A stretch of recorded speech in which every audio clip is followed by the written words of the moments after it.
अभी मजा आएगा ना। कबो ब्लाउज कबो साया के डोरिया तीरो है। कोची कोची करा भौजी आगे बताओ ने तो ने पेला पेली हो तो घोप घोप।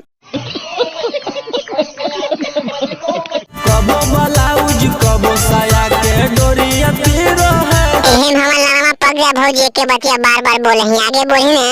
राजा जी मारो हकई मुहा मुनके। ए भौजी हल्ला करमी तो मुहे मुन के ने घोप घोप करता।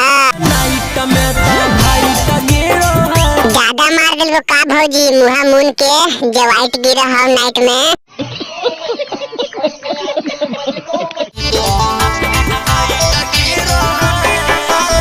हे भौजी डांस तो बड़ी मस्त करे हमर नौजल खड़ा हो जाए समझ नहीं मैं करे मोचुचा घोप घोप कर दिए। बड़ा हरामी हो बेटा। कबो पलंग कबो खटिया पर ले जाके मारो है।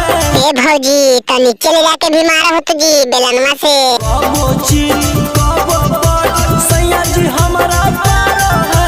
ए भौजी निहुरा दे अभी का घोप घोप करे ले।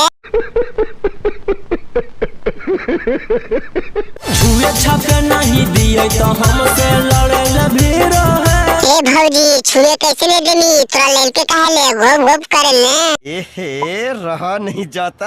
राजा जी मारो हकई मुहा मुनके। ए भौजी खैर मनाओ कि मुहे मुन के मार ले भैया नकिया मुन के मार देता ने तो उजर का साथ में ललको फेंक दे तो फाच फाच। नाइट में तो भाई का गिरो है। वाइट गिरा हो तो पोछ पाछ के हटान भौजी नहीं तो बीमारी फैली तो वेट से के समझ नहीं।